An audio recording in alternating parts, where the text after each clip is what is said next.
What's up, my wizards? It's Deb from SBMTG on the YouTube.com. Down there we like magic, and today, actually tonight, it's like 3 o'clock in the morning, we've got some more Aether Revolt spoilers. If you're watching this video as I've just released it, or like that day, then you've probably just spent almost half an hour with me reviewing like 25 different spoilers.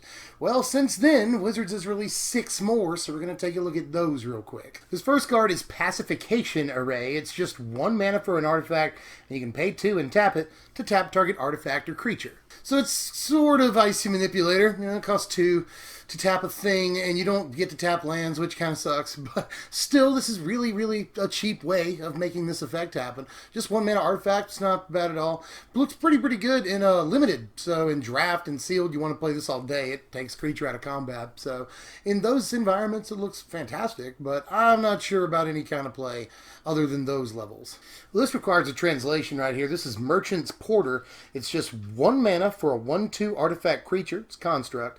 And this is a mouthful, so listen closely. You pay 3 and a blue. You tap it, and you tap X number of artifacts you control to look at the top X cards of your library. Add 1 of them to your hand, put 1 of them in your hand, and put the rest on the bottom of your library in any order. And that's the original translation, by the way. Add 1 of them to your hand. I'm sure it's put 1 of them in your hand, but whatever, semantics.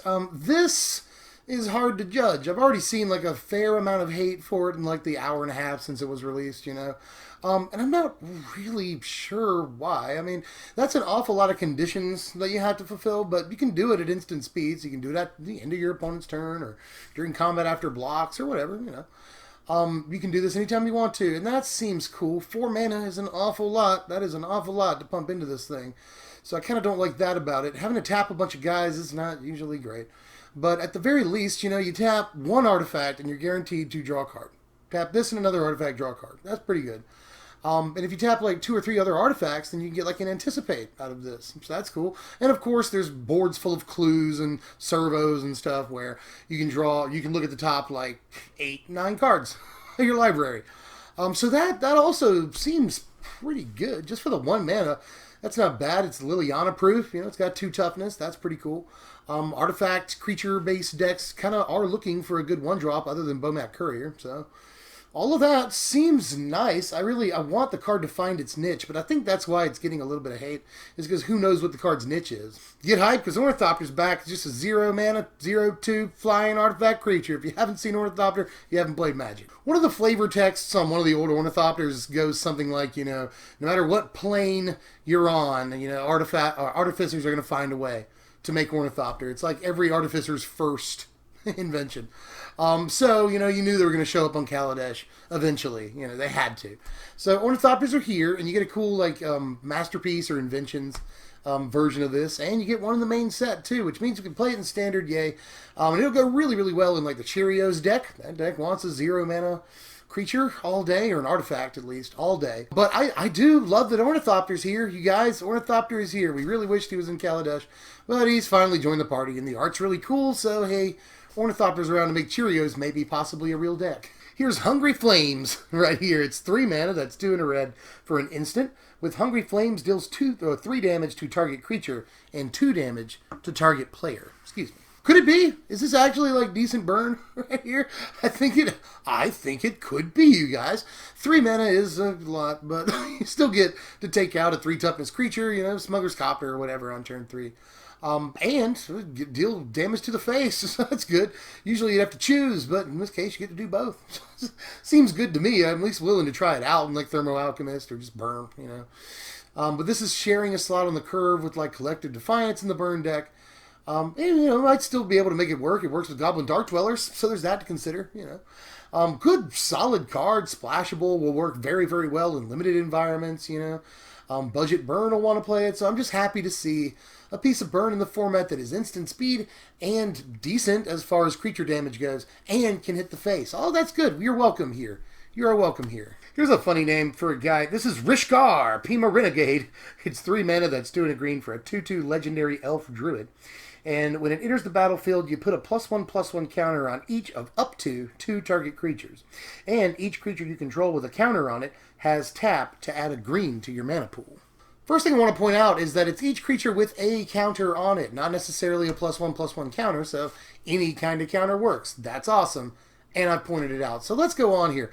A couple of things that I like about this card. First of all, you play 1-drop, 2-drop, this obviously on turn 3.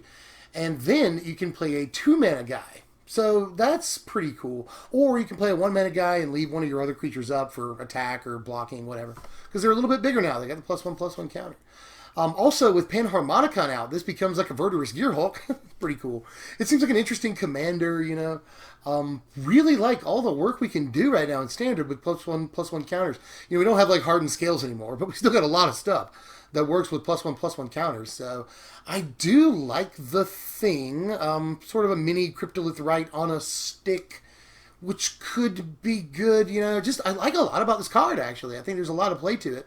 Whether you're making your guys bigger or you're like ramping mana, it's all good. So I think he's cool. Not really sure about all the play that he's going to see. Although, again, you know, I was talking about green Stompy earlier. You know, you play 1-drop, 2-drop, 3-drop, this guy, you know. And you're making those guys bigger. You're ramping into a Verdurous Gearhulk or something. So all of that seems like really good in Mono Green Stompy. So I'm looking at this dude pretty hard, but we'll have to wait and see. Looks good, though. This is the last card, as of the recording of this video, at least. This is Release the Gremlins. It's XX and a red. For a sorcery, destroy X target artifacts. Create X 2/2 red gremlin creature tokens. Alright, so Shatterstorm, this card is not, but it's still pretty good. Pay 3 mana, and you get a 2/2, and you get to bust an artifact. Pay 5 mana, you get to bust 2 artifacts, and get 2 2/2s. So that's just really good advantage at that point. And hey, pay 7, bust 3 things. It's probably never going to happen. But still, at 3 and 5 mana, this is pretty good value right here in sideboards. So I like the thing a lot. You know, not a bad card. Sort of wish that it was instant speed, but still a fine card that may actually see some sideboard play. Well, it's now 3:33 in the AM Eastern Time, so I don't think they're going to spoil anything else tonight. I think we're safe. So that's all we've got for today. That was pretty much, you know, what, 30 some odd cards? Right at about 30 cards in one day there. And Wizards says there's only going to be 1 week of previews this time. That's it. So by the end of the week here, by, you know, I think this time next week, we'll know everything that's going to be in Aether Revolt. So stick with us. There's probably going to be a couple of crazy days like this. But we're going to get all the spoilers out when they come out as soon as we can. I promise you guys. So like this content if you enjoyed the content. And then you can also sub if you're new. You can hit the bell. I'm trying to remember all the stuff because I've got to re-edit this video and then get back to watching Black Mirror. Or I might play Final Fantasy 15. I'm not sure.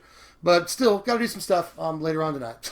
So I'm going to edit this video, get it out to you guys, and live my life and then sleep for like 3 hours and then work. So I will see you guys later. I'm Deb from Mtg. Thanks for watching, my wizards. I bet you do. We probably should.